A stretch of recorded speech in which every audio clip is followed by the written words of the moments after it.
Hello and welcome back to AP World History and Modern. Today is day 2 of Unit 5.4, Industrialization Spreads, and we're going to focus in on Japan.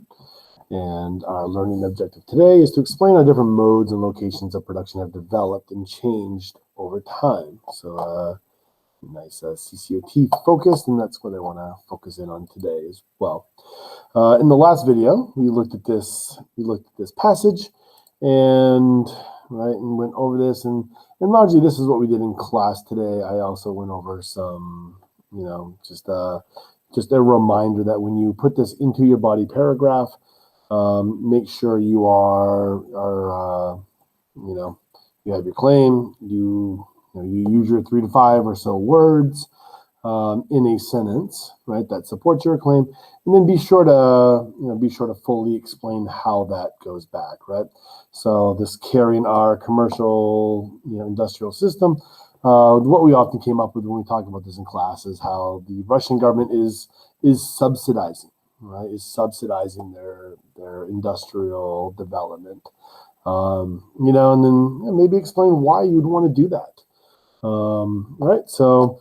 And then you also have had a student in class kind of point out another one in here as well that looked more at incentives, about the influx of foreign capital. Actually, no, I take that back. But that could also be used to support this claim, is that the government went and sought investment. So I guess let me just kind of throw this in here as while I'm here, influx of foreign capital. That'd be, you could use that to support what you're saying by saying that the government sought investment. Did the wrong thing on that, right? That the government sought foreign investment. That'd be a good way to, explain, how that supports your assertion. And then another student had mentioned, that they're monopolistic entrepreneurs. Let me just kind of make this yellow just because it's kind of disconnected. That monopolistic entrepreneurs, right, seek compensation for technical improvements or just improvements. Right, so what is that referring to? That's referring to, I did that again, sorry. That's referring to this idea of maybe your entrepreneurs need to be provided some kind of incentives, and that's the way that the student explained how that supports the assertion, that incentives are sometimes used by governments in order to coerce them into doing what you want them to do, even though they may not do that independently. So that's just kind of some additional ways that you could, some different little excerpts you could use. But keep in mind that once you, either one of those 3 that I just went over as supporting the process of industrialization in Russia by the government, any one of those 3 will suffice as evidence. And once you do it once and earn credit for it on the rubric, you cannot earn credit for this document again. So there's no point on if you would intend to use all 3 of these pieces in a body paragraph, to just really make sure you make your argument, and support it with evidence. You're one and done, and there's just not time to really kind of flush it out fully, given time constraints that you're going to be under when you write these kinds of essays. So pick what you think is your strongest one with your strongest explanation, and make sure you do that in a separate sentence as well. Okay, so pick whichever one of these 3 that you think you can explain how it supports your claim the best, and that's the one that you choose and work with for time constraint purposes. All right, so that's how we started off today. Right, and then we looked at this passage, for the classes that had already, for the classes that had already done that passage, which a lot of them had already done that on the previous session. But so for a lot of classes, we started with this passage as our activator. So go ahead and pause and read. All right, welcome back. And, so the way that we started class was they read that, and I asked, what is one limitation of this, of this passage, right? There's definitely a lot of truth in this passage, but what is one limitation that you might recognize? And, for the most part, every class, they responded to that by saying that this was written by a German in the middle of World War II, and then they gave me the so what, that by this point, by 1942, the Nazi Germany had already aligned itself with Imperial Japan in what is known as the Axis powers, and any description of Imperial Japan is going to be a positive one, et cetera, et cetera. So we started out by doing that, a very simple point of view sourcing, or bias sourcing, or what I prefer to use is the limitations of using this document, right? So a very good identification of those limitations, if you made that. All right, so we're looking at the Meiji period and industrialization in Japan, and of course it's always a good thing to kind of look at the before the change and then what changes, right? So a little CCOT. And so of course, as a reminder, that around 1600, the Tokugawa shogunate gets established, and for a variety of reasons, the Tokugawa shogunate decided to close their country, in a lot of different respects. So the reason for that, kind of contextualize the reason for that, a lot of it has to do with wanting to control foreign culture, specifically Christianity, and in a series of edicts are passed that specifically target Christianity in the early 1600s. But also just as a way to control the influx of guns and of course the ability of foreign countries, specifically countries like Spain and or Portugal at the time, from trying to use different or leverage different daimyo, against the shogun. So it's simply a way to control what influence people from the outside would have. Right, so we have this period, a very long period of time, from early 1600s, right up until really 1853, where free trade was not part of the Japanese story. That is not to say that trade wasn't part of the story. So obviously there's a couple of different ports that were open. The most famous one was in Nagasaki. And remember that the trade happened not in Nagasaki itself, like the Dutch. The Dutch, the Chinese, after Catherine the Great, or during Catherine the Great's rule, the Russians were allowed to trade with the Japanese, but under highly restrictive circumstances. So trade took place on an island off from the coast, right? So, or outside of the city itself, so that only specific Japanese would have contact with foreigners. Information within command, and then be disseminated at the discretion of the Japanese shogun itself, right? So, right, and it's an important thing to remember that information did get in, because that's a very important part of the story here. Is that the Japanese knew exactly what was going on around the world. There was contact. Of course, Dutch learning also brought all of the knowledge of the scientific revolution, and of course all of the technological developments of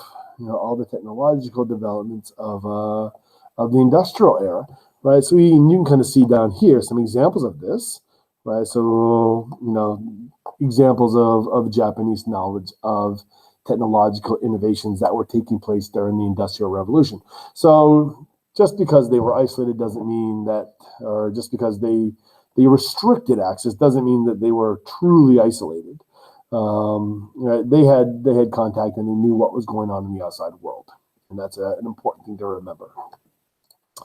One of the ways I like to kind of just look at what the CCOT parts of this, the continuities and change parts of this, is to kind of look at what life was like in Japan during this era. So I'm going to kind of skim through these images, and these are from the woodblock print series, the 36 Views of Mount Fuji, and these were created in the in the 1830s.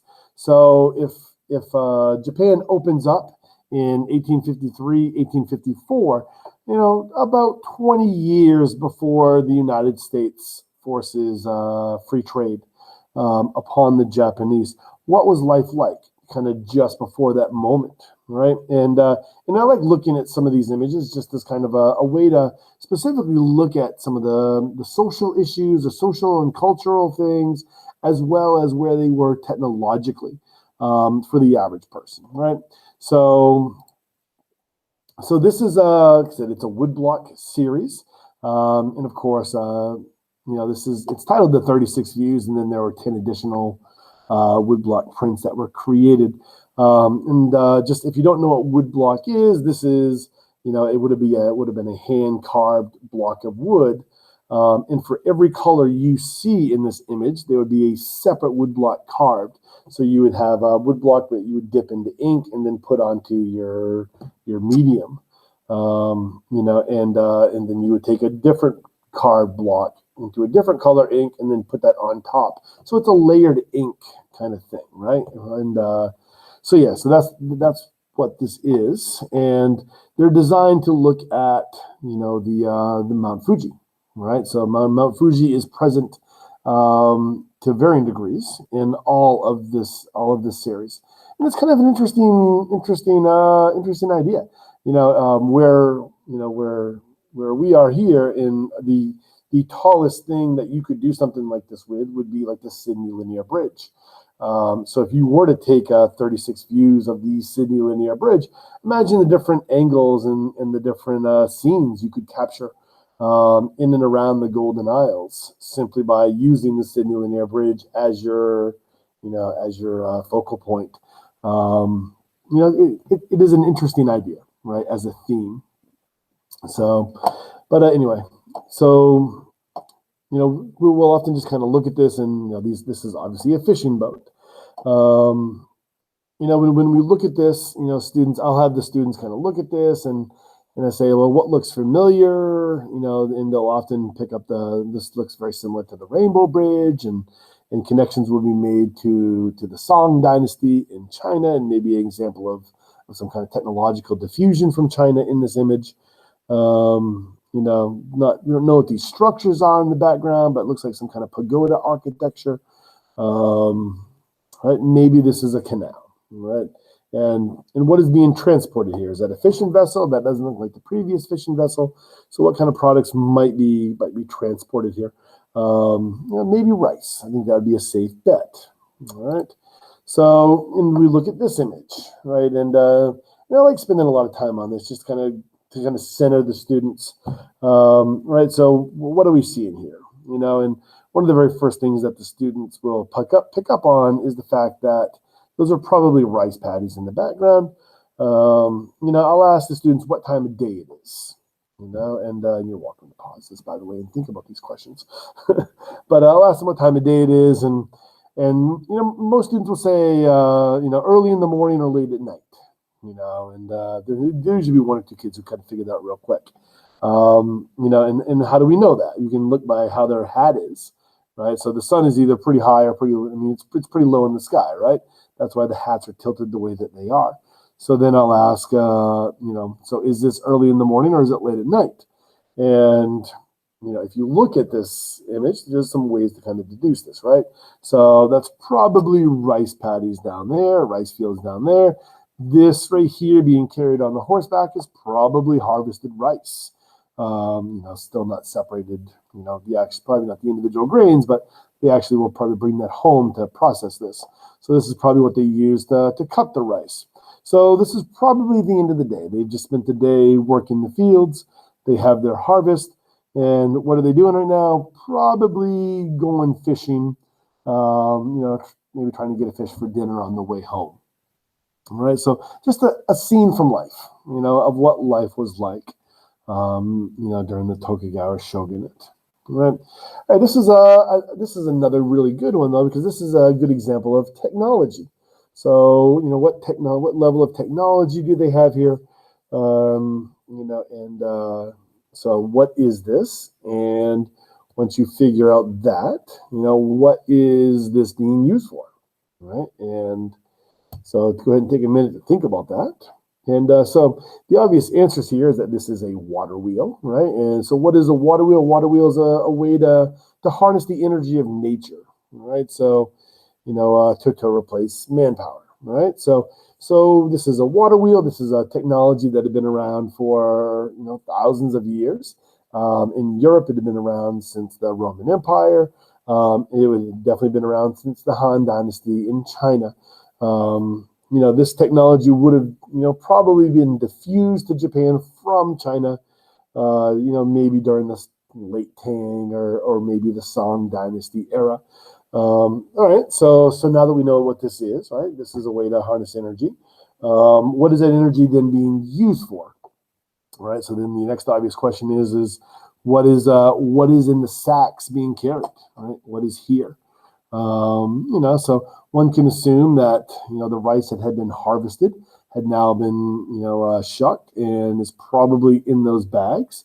And we can maybe assume that there's maybe some grinding of that rice going on. So processing the rice and maybe turning it into a rice flour or maybe something different. We're just kind of trying to use the evidence that we can see with our eyes and trying to describe this.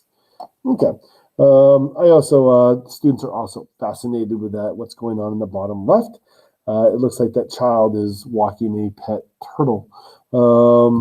All right, so, and if you are ever in the greater Savannah area, there is a person who I have personally seen who walks around with a tortoise, on a leash. So it's, I guess the first thing I thought of when I saw that was this particular image. But anyway, all right, so what do we have here? We have, looks like Edo Castle in the background here, and a canal, right? So we have canals. And so you can kind of draw your similarity comparisons to places in Europe that have canals. Students often point out that this is looks like a market maybe, or a place where stuff is being offloaded, and maybe there's some kind of shop, or maybe it's a restaurant or a place to eat, right? But you can definitely tell on this canal that there are places of business, places that are open air, right? So we are kind of making assumptions of business. All right, so what are we seeing here? We're seeing evidence of what religion? What religion? And so hopefully the first thing that came to your mind is Shinto, right? So we're seeing some Shinto tories here. And so what do we think when we see these? This is where the kami lives, right? That's Kami, or the spirits, or the divine spirits. Right, so this is a sacred place for Shinto. And we know that just because this is, because kamis are here. Right, so we're definitely seeing Shinto as being a prominent thing in the lives of people during the Tokugawa shogunate. All right, and there's a couple of these images in the whole, because I'm not going to show you all of them, but there's a couple of these that feature these these gates. So all right, so what are we seeing here? We're seeing the processing of planks, right? So making boards. And you can see the person sawing, right? Sawing them down. And if you look to the left, there's another cut that's been made, and you can see the person making it from down here, right? So this looks like a person sharpening a saw. That's kind of how I would interpret that, not knowing any better. All right. And what are we seeing here? All right, take a moment and process what's happening. And this is a tea house, if that gives you a hint. All right, so who are they? And this is a good little glimpse into the different social hierarchies that exist. So definitely a different look for of people who that we have seen so far, right? So we've seen people cutting wood, we've seen fishermen, we've seen farmers, seen people bringing stuff to a mill to be ground, maybe. And in this case here, we're now seeing the upper class. Maybe this is a couple of daimyo women, women from the daimyo class, or that landowning elite class. The samurai during this era had undergone a transformation during the Tokugawa shogunate. Since this is a relatively peaceful period of Japanese history, there's a kind of less focus on the fighting parts for the samurai class, and many of them became bureaucrats. So maybe this could theoretically be the wives of some more wealthier, influential samurai as well. So probably daimyo, maybe samurai, is who you're seeing here, and you can definitely see their clothing is very different than what we've seen in some of the other images. And obviously, if you look at this for just a minute, not everyone in this image is daimyo. So maybe we have some artisans here as well, right? Some people from the artisan class that are being represented. So I had one student kind of theorize that maybe this one is making a textile, just because the fabric here does look very similar to the fabric that we see going on over here. So maybe there's some textile manufacturing going on, or maybe some other kind of jewelry or something like that, behind the thing that just popped up. So, all right.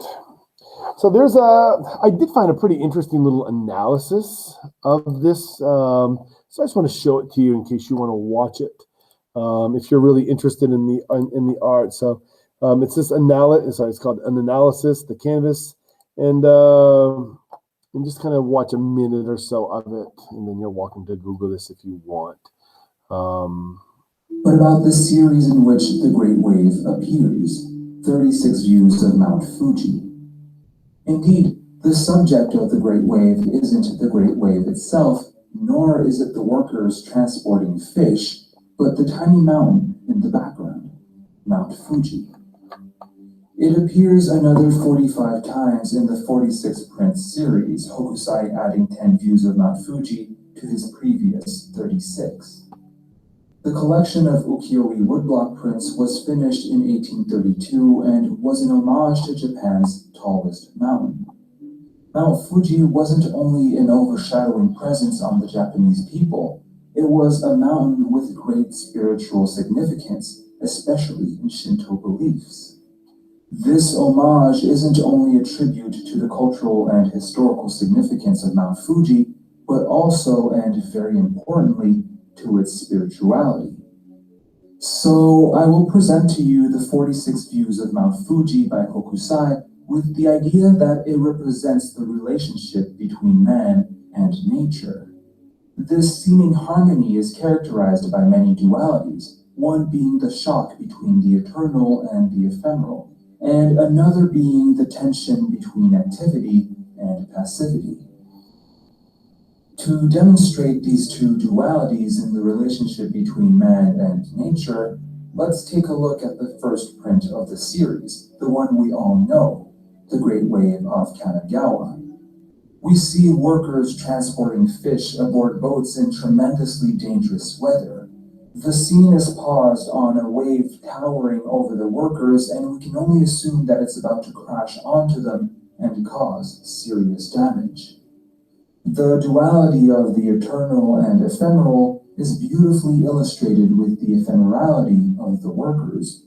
Not only is their appearance on the water passing, they are, after all, simply transporting fish. Their appearance into existence itself is also short-lived. They are ephemeral in their position, but also in their existence. This existence of theirs seems to possibly be even more short-lived with the wave breaking over their heads. Contrasting to this ephemerality is the eternal presence of Mount Fuji, towering, looking passively at the scene. This brings us to the second duality, passivity and activity.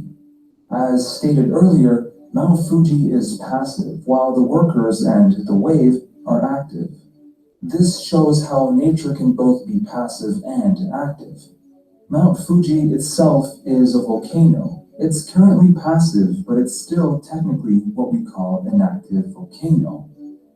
A bit like the overarching wave threatening death and destruction to the tiny humans in its shadow, Mount Fuji is a wave waiting to crash on its surroundings. The violence of nature, its effect on humans, and the passive presence of Mount Fuji is also represented in Ejiri in Tsuruga province. You see here...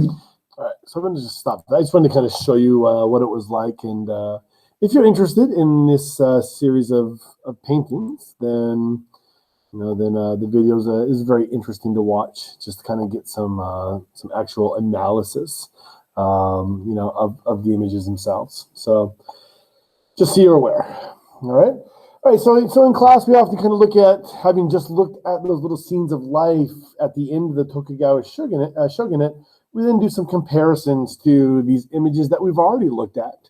So how do the images compare to this and this, and what is to come to Japan, right? Because this is an image from Japan. How does it compare? And positives and negatives. All right, so kind of just move on a little bit. So how does this change take place? So this is actually a painting from kind of near the turn of the 20th century, but it's a painting that's representing 1853. And 1853 is when the Americans, Commodore Perry, comes in. And so we're seeing here that kind of moment of a contact between the United States and the Japanese. So, so dress, if you look at kind of the cultural dress of the people in this image, nothing that you wouldn't expect to see in those earlier images. It's this simply is. It's a Tokugawa shogunate still, right? But this is that kind of moment of contact. So that we see the Admiral Perry show up, and with his ships, and demand that the Japanese trade with the United States, and it was reported that Commodore Perry fired the cannons into the harbor, just as like a display of what they're capable of. And he then made some demands. Those demands that were that Japan needs to open up to the United States in a free trade arrangement, or there'll be consequences. And then after delivering that, Commodore Perry sailed off and headed to China, and then returned in 1854, right? So in 1854, upon his return, right, and here's a more kind of a non-Japanese view of this, in 1854, the Japanese, capitulated and agreed to the free trade agreement that had been demanded by Commodore Perry in the United States, and what eventually becomes known as the Treaty of Kanagawa, right? So this will open up two ports to American merchants. So Americans are now allowed in, right? And of course, this is formalized. And when you look at why Japan simply capitulated, in order to understand that, this is a really good example of why contextualization is something you really need to understand. So let me just take a moment and contextualize this. All right, so we've already mentioned the fact that during the Tokugawa shogunate, that they do have contact and they know exactly what's going on in the outside world. 11 years before Matthew Perry shows up, there was the treaty that ended the Opium Wars. So Japan was very aware of what the British had just done in China. So if you don't know what the Opium Wars is, between 1839 and 1842, a war was fought over this very exact issue, free trade. The British demanded to have access to China, free trade in China, unrestricted, and the Qing dynasty had tried to limit free trade to the British. So they went to war over free trade. And of course, the primary issue here was opium. The British wanted to sell opium in China, and the Chinese didn't want those drugs to be sold in their country.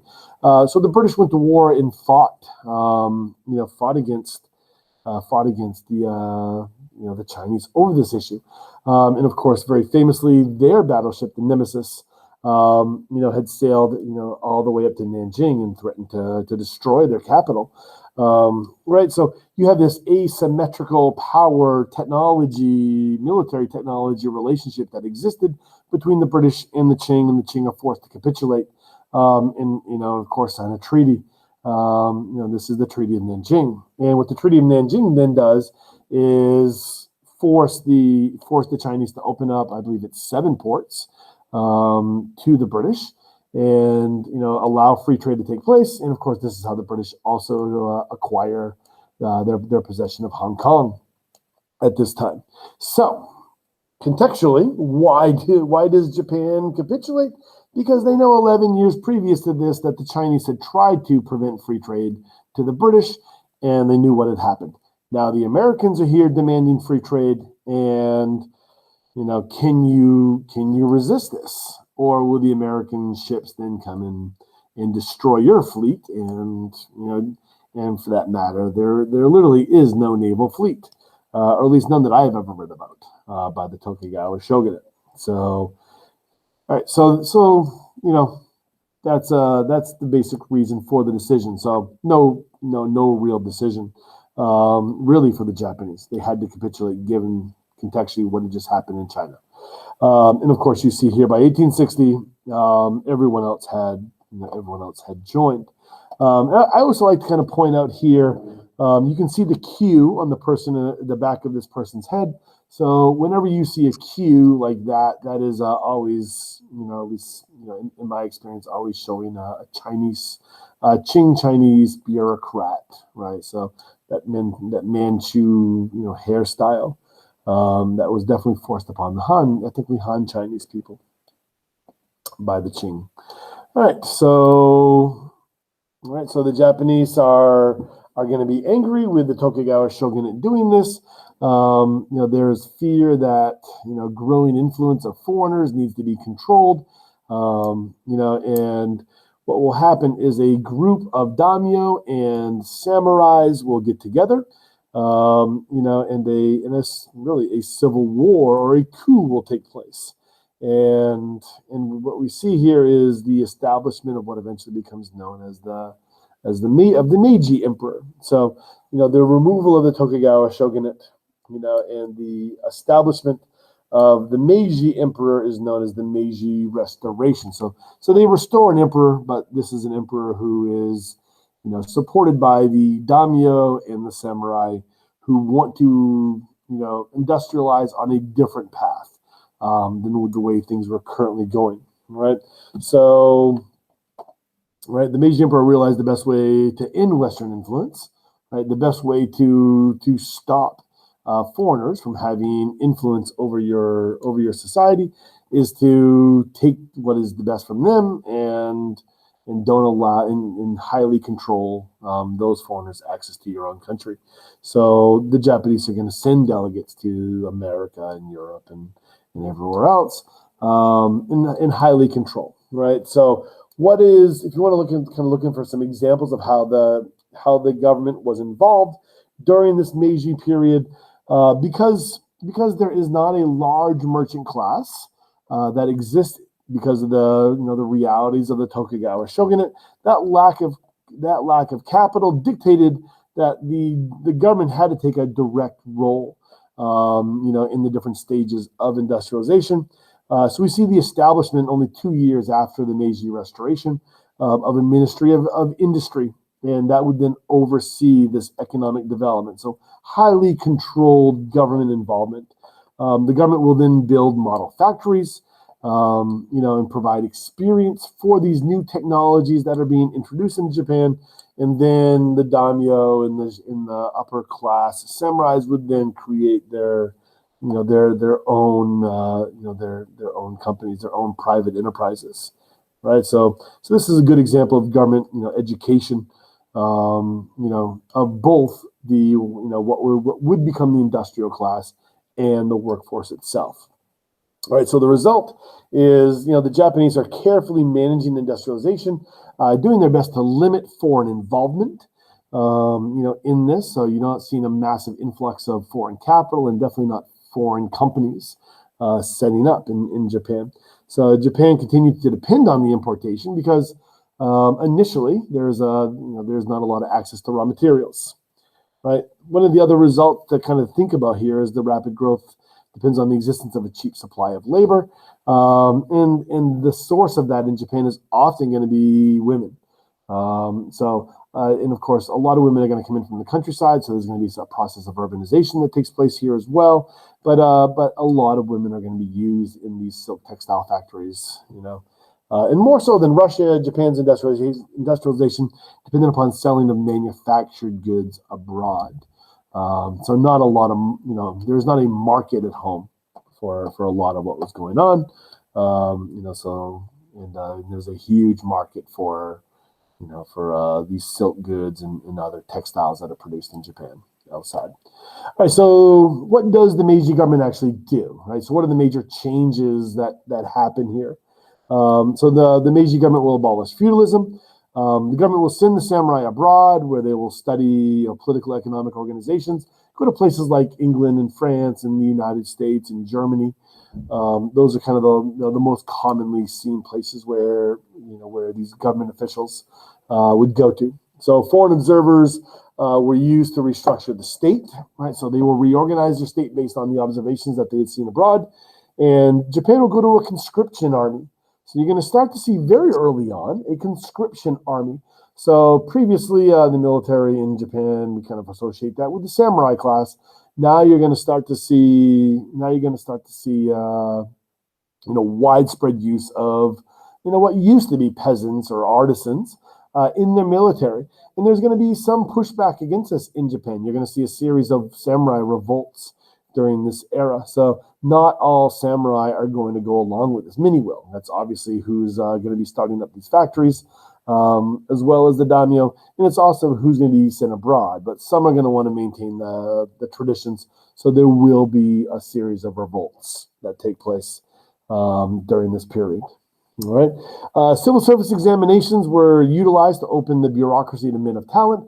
So what we're seeing here is during the Tokugawa shogunate, the Neo-Confucianism, that cultural example of diffusion from China. Neo-Confucianism was definitely a part of the Tokugawa shogunate, but we're going to start to see an increase in that aspect of Neo-Confucianism, the civil service examinations. Right, so so I guess you could call that a continuity, I guess, of Neo-Confucianism. There's going to be an 1889 constitution. So the emperor, right? So that'll be a continuity in this constitution. But voting rights is going to be a major change, right? So voting rights are determined by proper qualifications. The voting rights were extended to about 5% of the population, and that is landowners. Right, landowners or property qualifications. So, largely, what are we talking about here? Who could vote? Daimyo and samurai, and people in the lower classes who had qualified for government bureaucracy jobs and were able to afford to buy land.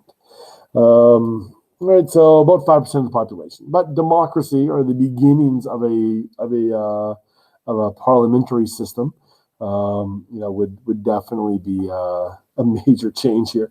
Political parties, another huge change.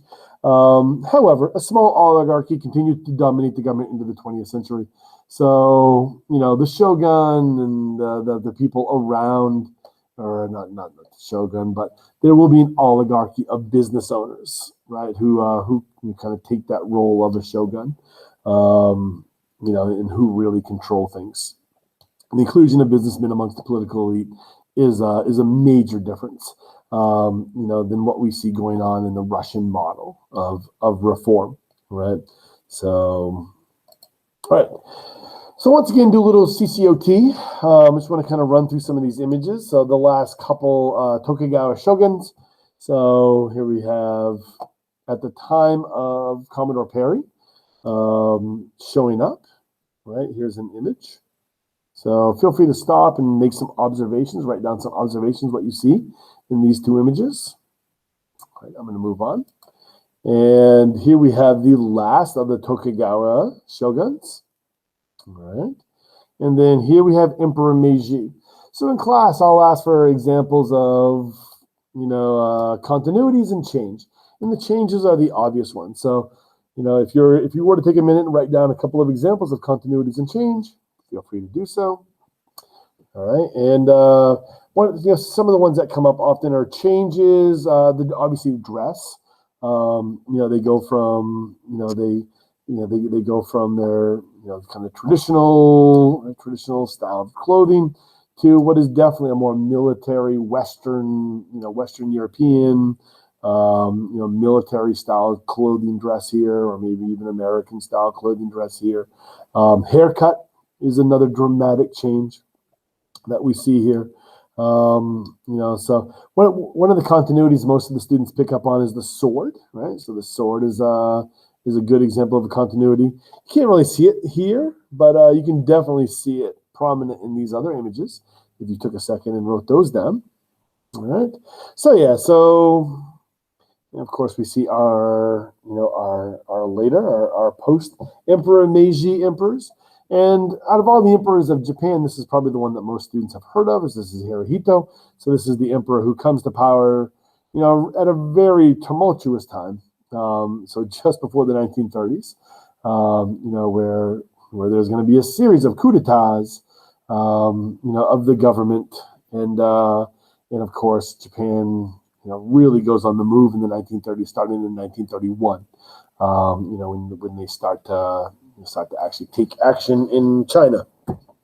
All right, so in the build-up for World War II. And of course, Hirohito is the emperor during World War II. And you can see here he's the emperor after World War II. So he will remain the emperor, right, even after the war. Right. So we kind of look at these, but you kind of look at them all together. You kind of make some more CCOT observations of your own. All right. So there's Hirohito with MacArthur after World War II. And the emperor when I was growing up, right, or I guess when I was in high school and college. All right. So how do things change? So think back to those views of those views of Japan and the views of Mount Fuji, and how do some of these other artistic portrayals of Japan, how do they demonstrate change? Right, so feel free to kind of look at this and make some observations. The ones that students often make in class are things like the pianos, Western European technology, but you also have, looks like cherry blossoms, right? So some continuities mixed in here with the change. Notice the dress too, right? So this looks more like a Victorian clothing, right? Some Victorian clothing here, so Western European clothing styles. Right, obviously a whole lot going on, a whole lot to unpack here, right? So European bicycles, in the mix here. Obviously train, right? And then obviously this is an image from a factory, right? So this is one of those textile factories we're seeing here. All right. That passage that we started with, that quote that we started with, obviously talks about how fast they changed. If you are really interested in statistics, you can see exactly how fast this transformation took place. 18 miles of railroad tracks in 1872, 4 years after the Meiji Restoration takes place. And by 1914, 7,100 miles, a massive explosion in railroad tracks, a massive explosion in the number of steamboats. So obviously a lot of stuff on those steamboats is going in and out, imports and exports. A huge merchant fleet at this time. And then just look at production numbers alone, right? Production numbers will increase 14 times. Exports increase 14 times. Just a massive explosion in industrialization and productivity and intensification of trade with the outside world, and of course a total transformation of society, right? So Japan admired Germany's government, and they used it to model their new constitution in the creation of a parliament.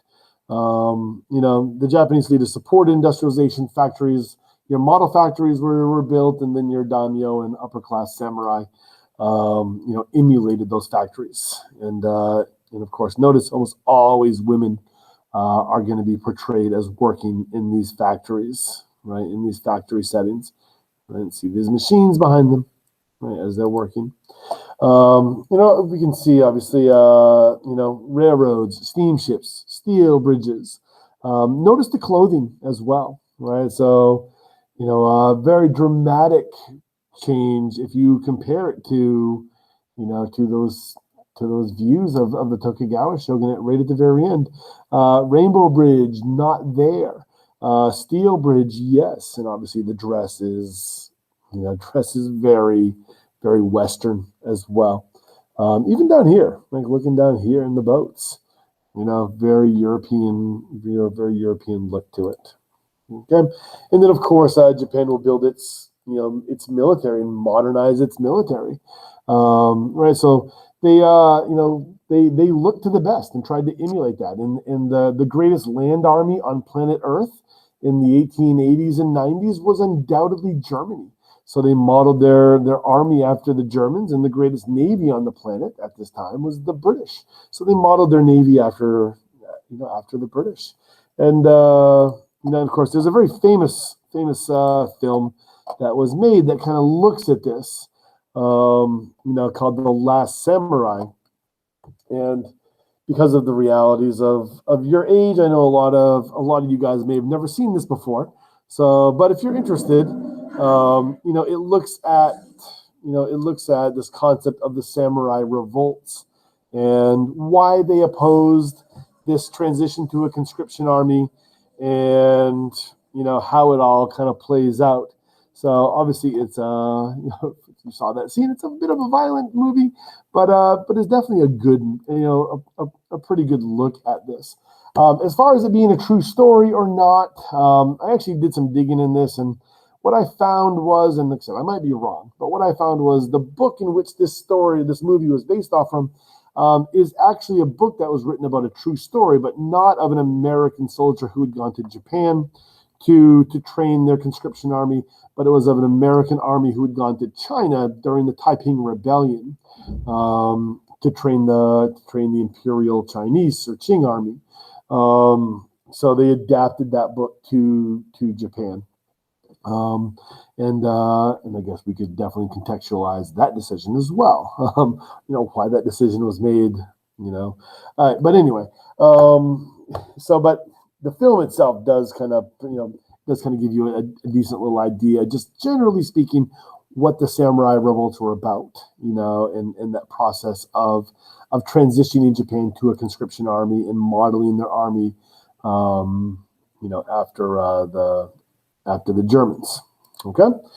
All right. Japanese officials reformed education using models from Germany, the United States, and French public schools. Right. So the public school system, which was pretty much still in its infancy in those countries, so that the Japanese was modeling theirs after theirs. Of course, Western fashions. So here's a better look, of the piano and of the dress.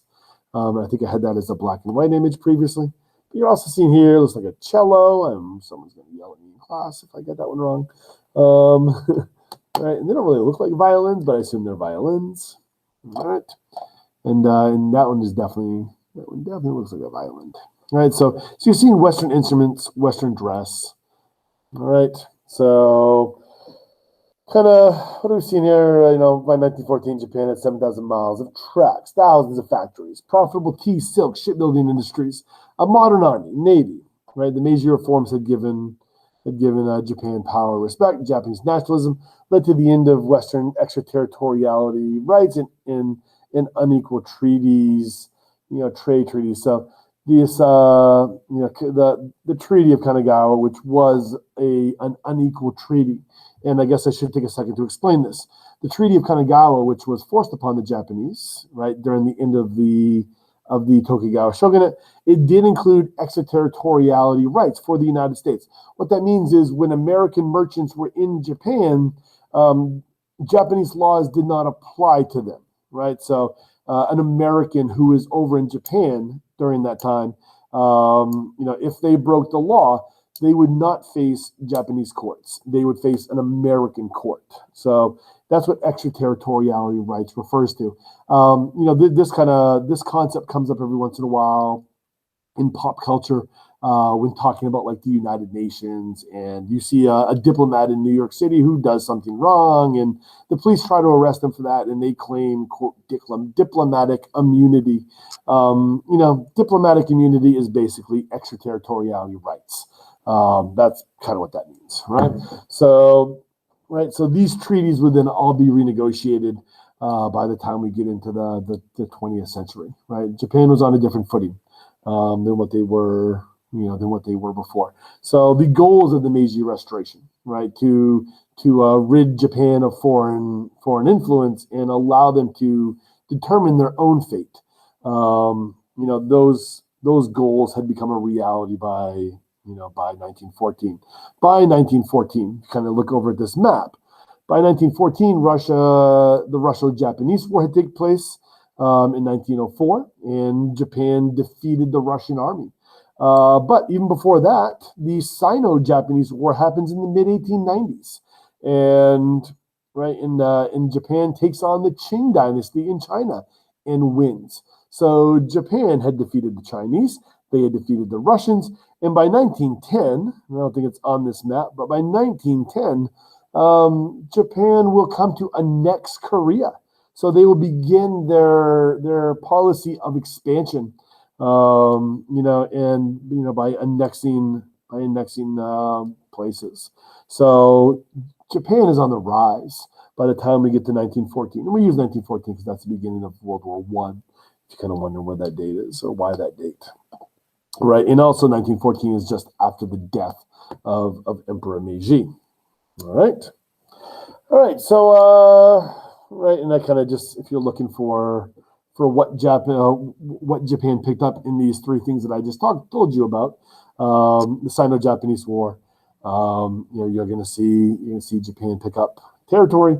Russo-Japanese War, Japan's going to pick up territory, and of course the annexation of Korea, they pick up Korea, right? So, and that is not the end of the expansion, by the way. So we'll get into other expansions later on when we look at this. Okay. All right. And I'm just gonna pause on this for a second. If you want to pause and look at these images, sometimes I'll pick one of these and we'll discuss them in class. I'm not going to do it on a video. All right. So this is kind of just looking at the, and this is kind of an interesting image as well. And we'll talk about this later, but the different spheres of influence. And this is a concept also that we haven't talked about yet, but the Europeans will claim spheres of influence in China.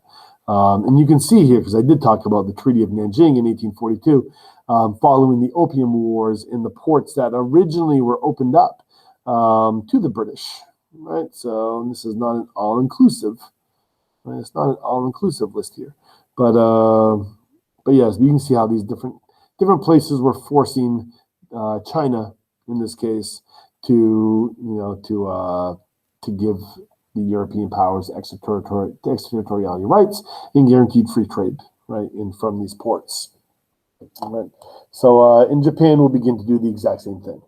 Right. Japan in the 1890s is in a position to do this to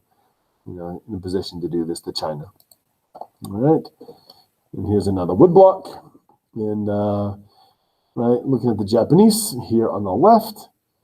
Right, and you can see that the Qing dynasty's advisors, right? They're bureaucrats here, and you can see the definite difference between the two. Right, scenes from battles. This is another interesting genre of art. Pretty neat stuff. Right, but these are looking at the Sino-Japanese War against China, Qing dynasty. Cartoon from 1894 depicting the upset. Right, so little Japan defeating the Qing dynasty. Right, 6-month conflict. And the Qing will capitulate. Right, and this is a cartoon showing Japan joining the Imperialist Club. Right, and of course, imperialism is going to be the focus of Unit 6, our next unit in this class. All right, so after Japan's victory over China, right, there's going to be a rivalry between them and the Russians, and of course, that's the Russo-Japanese War, and right, and that that peace treaty for that is is signed in Portsmouth, New Hampshire. Right, President Kennedy will help draft it. And I always like that image on the left.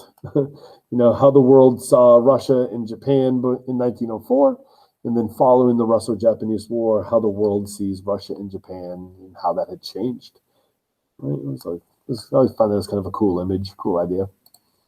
All right, so Japan's victories over China, Russia transformed Japan into a dominant force in Asia. The Western nations are going to rely on Japan to keep order in Asia, and and when World War I breaks out in 1914, Japan's going to side itself, or it's going to align itself eventually with the Allies.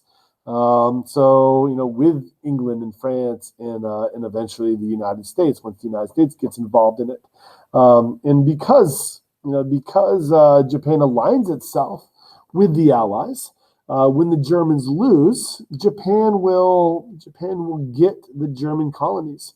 So by 1914, you do have a bit of a foothold on mainland Asia by the Japanese, as well as a number of islands that had been acquired, right? And of course the Korean Peninsula, and of course as soon as World War I is done, a series of additional islands. Not all this, by the way. This is referring to how far their influence was.